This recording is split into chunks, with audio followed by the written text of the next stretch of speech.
জঙ্গলের ধারে একটি বড় ও চওড়া মায়াবী জলাশয় ছিল, যেখানে অনেক রকমের মায়াবী জলজ প্রাণী বসবাস করত। ওই জঙ্গলের জ্যাকি শিয়াল রোজ সেই জলাশয়ের ধারে ছিপ নিয়ে মাছ ধরতে যেত, কিন্তু সে কখনোই জানতো না যে ওই জলের নিচে আসলে কারা বসবাস করে। জ্যাকি সেই নদীতে ছিপ ফেলে আর মাছ ধরে।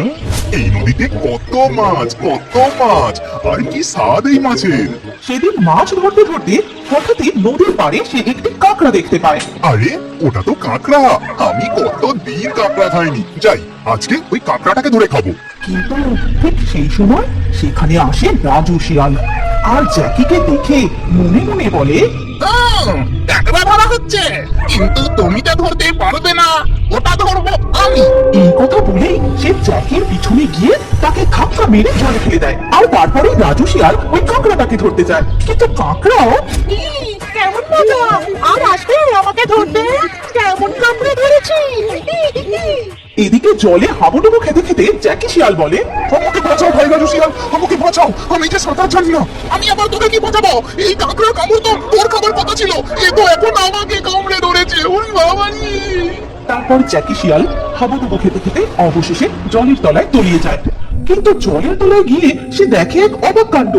যেখানে তার মারা যাওয়ার কথা, সেখানে সে দিব্যি বেঁচে আছে।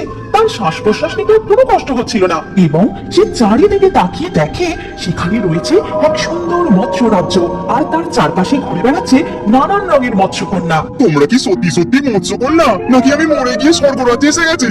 না, তুমি জীবিত। এই মায়াবী জলাশয়ে কারোর কখনো মৃত্যু হয় না।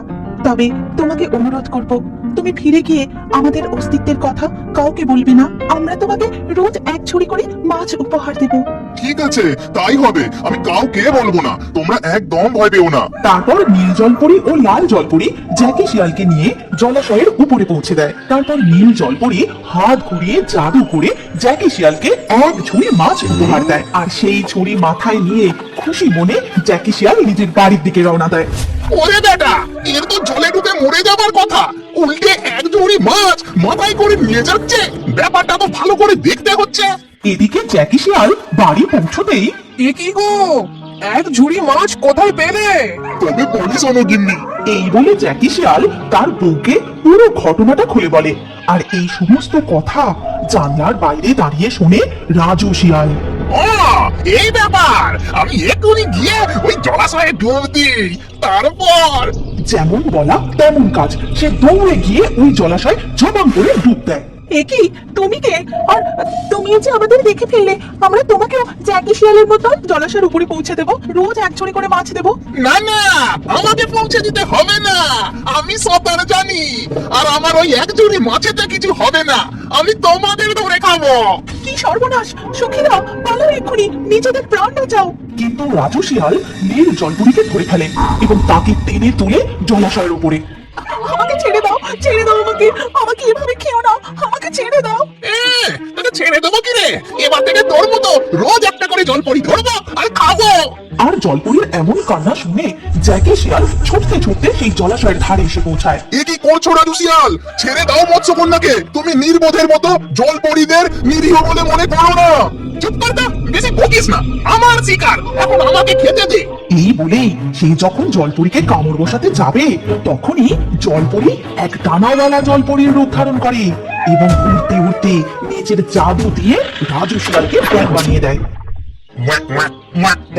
একে আমি যে ব্যাং হয়ে গেলাম, এবার তো তাহলে আমাকেও এই জলাশয়েই থাকতে হবে।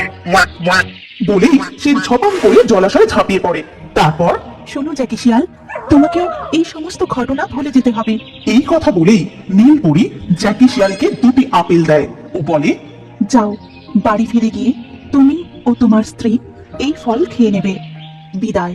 এরপর জ্যাকি শিয়াল পরের কথা মতো বাড়ি ফিরে গিয়ে সে এবং তার বউ ওই ফল খাওয়ার সাথে সাথেই ঘুমিয়ে পড়ে এবং পরের দিন ঘুম থেকে উঠে আবারও সে ছিপ হাতে নিয়ে রোজের মতো জঙ্গলের পথ ধরে মাছ ধরতে যায়।